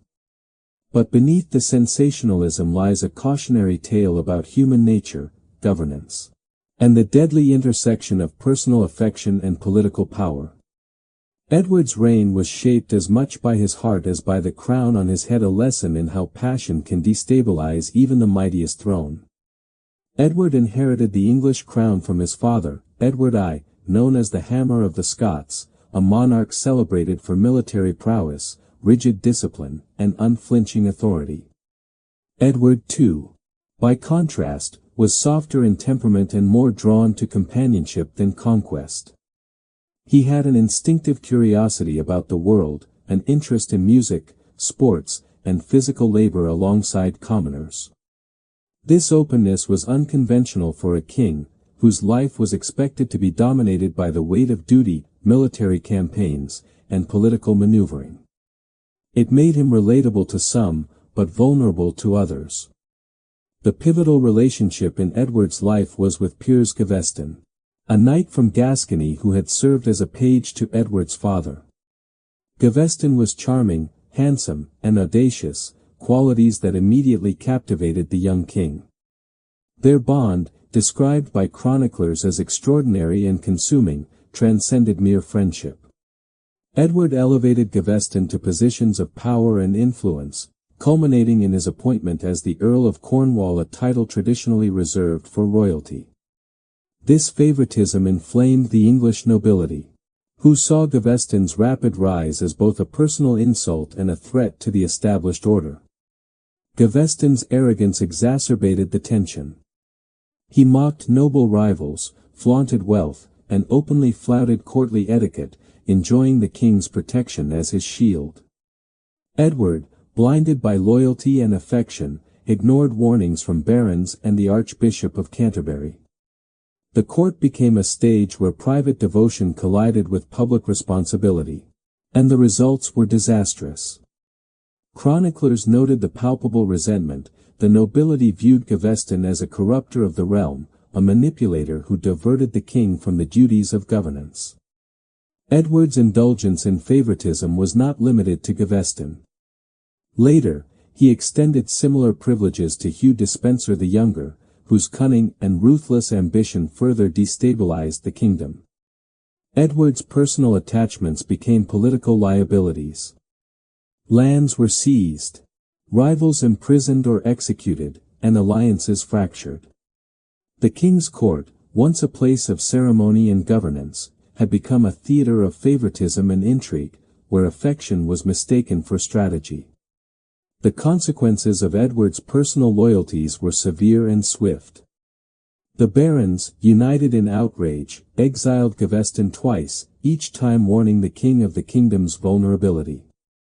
Edward's defiance demonstrated that love and loyalty, though noble in sentiment, could be politically catastrophic. Gaveston's eventual capture and execution in 1312 was a direct result of this clash between personal attachment and the harsh realities of feudal power. Edward's grief was profound, but the political ramifications were irreversible. Enter Queen Isabella, daughter of Philip IV of France, whose marriage to Edward was meant to solidify political alliances.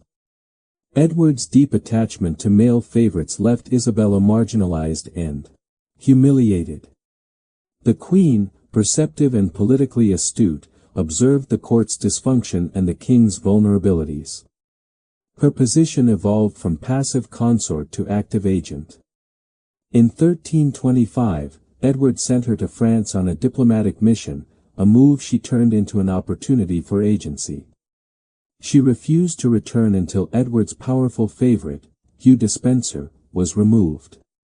Isabella's response to Edward's favoritism was strategic, signaling the dangerous interplay of personal relationships and political authority. Her subsequent actions reshaped the English monarchy. She aligned with English exiles and her lover, Roger Mortimer, gathering an army that invaded England in 1326. The country quickly turned against Edward, who fled with Despenser, seeking refuge in Wales. Betrayed and abandoned by nobles and even clergy, Edward and Despenser were captured. Despenser's punishment was gruesome. His execution designed to satisfy both justice and public outrage. Edward, stripped of his crown, became a prisoner, a shadow of the king he had been, forced to confront the consequences of intertwining personal desire with public duty. The narrative of Edward II's fall is often dramatized through his attachment to Gaveston and Despenser, but it also reflects systemic vulnerabilities in medieval governance. The king's inability to balance affection with political necessity undermined institutional stability. His choices illustrate the dangers of unchecked favoritism in feudal hierarchies, where personal loyalty could override law, tradition, and counsel. Edward's story is not simply one of romance or scandal, it is a lesson in leadership, power dynamics, and the human cost of placing emotion above duty. Edward's death remains shrouded in mystery. Accounts suggest execution by a red-hot poker, strangulation, or deprivation, each version reflecting both the brutality of the time and the desire to control the narrative of a king who had failed politically and personally. Rumors of survival circulated for years, adding to the mythos of his reign. Whether he truly died in 1327 or survived in some form, Edward's legacy became a cautionary tale of how passion can imperil both throne and life. His story also intersects with broader questions about societal norms, gender, and power. Isabella, often vilified or romanticized, exemplifies the influence and agency of women in a patriarchal society. Her ability to marshal military force, navigate political alliances, and exact justice against those who wronged her reveals the often overlooked impact of royal consorts. In parallel, the treatment of Edward highlights the perils of emotional transparency in leadership. Kings were expected to embody rational authority. Deviation invited peril. Edward II's tale resonates because it humanizes monarchy. It reminds us that historical figures were not abstract rulers, but people driven by love, loyalty, grief, and ambition. His failures illuminate the delicate balance between personal desire and public responsibility, a balance that, when disrupted, can trigger far-reaching consequences. The story also underscores the fragility of medieval governance, where the king's personal life could dictate national stability. For modern audiences, Edward II's life is more than scandal. It is a mirror reflecting leadership challenges, emotional intelligence, and the politics of favoritism. From Gaveston to Despenser, from Isabella to Mortimer, the people surrounding the king demonstrate that influence can wield as much power as formal authority. Edward's narrative teaches that leaders are accountable not only for policy and strategy, but also for the relationships they cultivate and the biases they permit to shape their decisions. In sum, Edward II's reign is a multi-layered lesson. It is a chronicle of love and loss, of loyalty and betrayal, of political misjudgment and personal attachment. It reminds us that emotional choices, especially those made in positions of power, reverberate across society. And while history often judges Edward harshly, it also preserves the human story within the monarchy, a reminder that even kings are vulnerable to the forces of the heart, and that passion, when untethered from prudence, can topple empires. From a historical perspective, Edward II's experiences shaped subsequent English rule. His son, Edward III, inherited not only the crown but the cautionary legacy of a father undone by favoritism and personal indulgence. The monarchy learned to integrate emotion with strategy, to temper loyalty with institutional checks, and to recognize that love, while human, can destabilize kingdoms. Edward II, in life and legend, remains both a tragic figure and a source of insight into the delicate interplay between the personal and the political. His story also illustrates the enduring human themes of desire, loyalty, and the consequences of challenging societal norms. Edward's attachments disrupted expectations, triggered scandal, and altered the course of English history. Yet, within these upheavals lies a profound truth: history is shaped as much by human emotion as by strategy, and the consequences of favoritism, love, and loyalty extend far beyond the individual. Ultimately, the life of Edward II is a testament to the vulnerability of rulers, the influence of personal bonds on governance, and the enduring lessons of history. It teaches that leadership is as much about managing oneself as it is about managing others, and that passion, if unchecked, can be both a source of human richness and a catalyst for catastrophe. The tragic arc of Edward II endures as a vivid example of how love, loyalty, and ambition intersect to shape the fate of nations. If Edward II's story is a cautionary tale of passion gone awry, then Queen Ingeborg of Denmark's is its counterpoint, a study in resilience, moral authority, and the quiet power of endurance. Ingeborg's life demonstrates that strength is not always loud or visible. Sometimes it is found in patience, steadfastness, and the refusal to vanish even when the world conspires to erase you. Her narrative begins in 1193, when she married King Philip II of France, a union that promised political alliance, dynastic stability, and the continuation of medieval protocols. Yet, almost immediately, the marriage became a public scandal, revealing the tension between personal whim and political expectation. On her wedding night, Philip II, the shrewd and calculating monarch known as Augustus, reportedly refused to acknowledge his bride. Whether out of fear, superstition, political calculation, or personal preference, he claimed some grave impediment and sought to annul the marriage. For Ingeborg, a young princess thrust into the limelight of French politics, this was both personal humiliation and political jeopardy. Within a day, she was confined to a convent, her royal identity stripped from her, her future uncertain. The scenario reflects how women in the Middle Ages could be treated as pawns in political games, their bodies and choices subject to the whims of men in power. Yet Ingeborg's response to her predicament was extraordinary. Rather than despair or acquiesce, she exercised what historians call moral agency. From her convent, she wrote to her brother, King Canute V of Denmark, insisting on the legitimacy of her marriage. "I am his wife before God," she declared, framing her argument not in politics alone, but in spiritual and legal terms that commanded recognition. Her letters reveal a woman who understood both the legal and moral frameworks of her time, and who used them strategically to assert her rights. This combination of faith, intelligence, and courage allowed her voice to resonate across courts, eventually compelling the intervention of Pope Innocent III, a pontiff renowned for his assertiveness in worldly and ecclesiastical affairs. Ingeborg's persistence forced Philip II into reluctant compliance. Under the pressure of papal interdict, a potent tool that suspended religious ceremonies and endangered Philip's spiritual legitimacy, he dismissed his second wife, Agnes of Maurania, and restored Ingeborg to her official status. Yet even this legal victory did not translate into personal or emotional resolution. Philip treated Ingeborg with cold formality, avoiding intimacy and public acknowledgement of affection. For decades, Ingeborg remained technically queen, yet socially and politically marginalized. Her triumph lay not in public recognition or marital affection, but in survival and moral victory.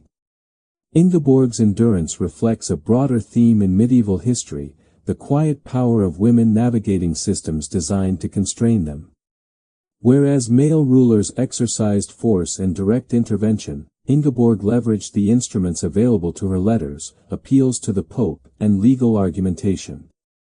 In doing so, she preserved her dignity, her identity, and her agency, all within a social structure that frequently sought to erase or silence women. Her resilience demonstrates a sophisticated understanding of power, knowing when to act, when to wait, and when to appeal to higher authority. This patience was not passive. Ingeborg's strategic use of correspondence, legal appeals, and moral argumentation allowed her to maintain visibility in the public and ecclesiastical consciousness. Chroniclers from Denmark to Italy documented her persistence, framing her as a model of piety, patience, and steadfastness. Unlike Philip II, whose public image oscillated between triumph and moral embarrassment, Ingeborg cultivated an enduring reputation for dignity and principle. Her approach contrasts with more overt political maneuvers, revealing that endurance itself can be a form of power. Her story also underscores the complex interaction between personal suffering and public impact. While Philip II consolidated power, expanded his territories, and achieved military success, he remained morally accountable to Ingeborg's presence. Her existence, letters, and appeals to Rome served as reminders of his misdeeds, subtly shaping political and spiritual outcomes. In a way, Ingeborg's influence was silent but omnipresent. She had no army, no banners, yet she commanded attention and forced correction through steadfast moral authority. Ingeborg's long life, she survived nearly 50 years beyond her initial confinement, was spent in quiet dignity, dedicated to prayer, charity, and maintaining her household. She was not only a figure of endurance but also of benevolence, supporting monasteries, aiding the poor, and engaging in religious observance. Her example challenged contemporary expectations. A woman could survive scandal, uphold her dignity, and exercise influence without resorting to public spectacle or violence. Her impact was as much symbolic as practical. She embodied the principle that moral and spiritual authority could exist independently of immediate political power. The interplay between Ingeborg and Philip II highlights the tension between personal desire, political expediency, and moral obligation in medieval monarchy. Philip, despite military victories and dynastic ambitions, was haunted by guilt, compelled to demonstrate public piety, and constrained by papal authority. Ingeborg, meanwhile, transformed personal suffering into enduring influence, showing that agency need not be aggressive to be effective. Her victory was not in domination or revenge but in survival and ethical consistency, a triumph that reshaped perceptions of female authority in a patriarchal context. Ingeborg's narrative also illuminates the role of the Church as a mediator in political and personal disputes. The papacy's intervention demonstrates the leverage that religious authority held over kings and states, capable of enforcing compliance and moral accountability. Yet the Church's power was exercised unevenly. The king's compliance was grudging, and the human consequences for Ingeborg were prolonged isolation and emotional neglect.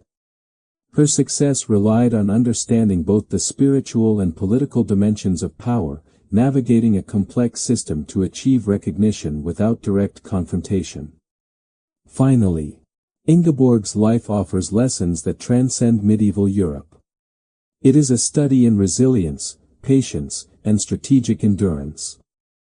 She demonstrates that strength is often measured not in force but in persistence. That moral authority can rival political authority. And that dignity can outlast injustice. In a world designed to marginalize her, she maintained her identity and influence through intellect, faith, and unwavering resolve. Her life reminds us that survival, ethical consistency, and strategic patience can be as transformative as any battlefield victory or political coup. Her enduring legacy is visible in both historical records and cultural memory.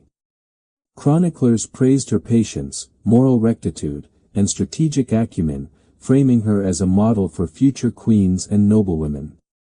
Across Europe, her letters and actions became examples of how to navigate personal and political crises with dignity. Ingeborg's story demonstrates that the ability to endure injustice, while maintaining moral clarity, can create influence that outlasts immediate power struggles. In conclusion, Queen Ingeborg's life exemplifies the quiet triumph of endurance over aggression, moral authority over political machination, and patience over impulsive action. Her ability to survive scandal, maintain dignity, and navigate complex power structures provides a counterpoint to the tragedies of kings like Edward II. Ingeborg's story teaches that in a world dominated by violence, favoritism, and political gamesmanship, true power can reside in steadfastness, strategic patience, and moral consistency. Centuries later, she remains a figure of inspiration, a testament to resilience, and a symbol of the enduring strength of character in the face of systemic adversity. Her legacy continues to echo as a profound lesson in how survival, patience, and moral courage can shape history as effectively as armies or crowns ever could. As we draw our journey through the complexities, scandals, and innovations of the medieval world to a close, it is worth pausing to reflect on what these stories reveal about humanity. From the practical absurdities of moats, helmets, and candle guards, to the deeply human dramas of kings and queens navigating love, power, and duty, the Middle Ages were a world where survival often required creativity, courage, and sometimes sheer stubbornness. We have seen how human error inspired safety innovations, from the simple toilet lid to the strategic placement of guardrails and fireproof kitchens. These solutions remind us that progress often emerges from necessity, and that even small inventions can save lives in ways their creators never anticipated. At the same time, the stories of Edward II, Piers Gaveston, Hugh Despenser, and Queen Ingeborg highlight the timeless tension between personal desire and public responsibility. Leadership, whether in a castle or a kingdom, demands both wisdom and restraint. And failing to balance the two can have consequences that ripple through generations. In every tale, there is a lesson. Human curiosity, ambition, love, and folly have always shaped our world. The Middle Ages may seem distant, but the struggles, mistakes, and triumphs of those who lived then mirror challenges we still face today: navigating risk, managing relationships, asserting authority, and seeking justice. History teaches us that even in a world filled with dangers, both practical and political courage, ingenuity, and persistence leave a mark that outlives the chaos. So, thank you for joining me on this exploration of medieval life, with all its danger, drama, and ingenuity. Whether it was a moat that swallowed a knight, a plague doctor suit that accidentally saved lives, or a queen who endured decades of humiliation to claim her moral victory. These stories remind us that history is never just about dates and battles. It is about the human heart navigating a world that was often as unforgiving as it was fascinating. If you enjoyed this deep dive into the triumphs, disasters, and human stories of the Middle Ages, do not forget to like the video, subscribe, and leave a comment sharing which story surprised you the most.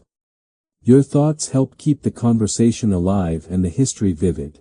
Until next time, stay curious, stay thoughtful, and remember, sometimes survival is a matter of ingenuity, and sometimes it is a matter of patience. Thank you, and I will see you in the next video.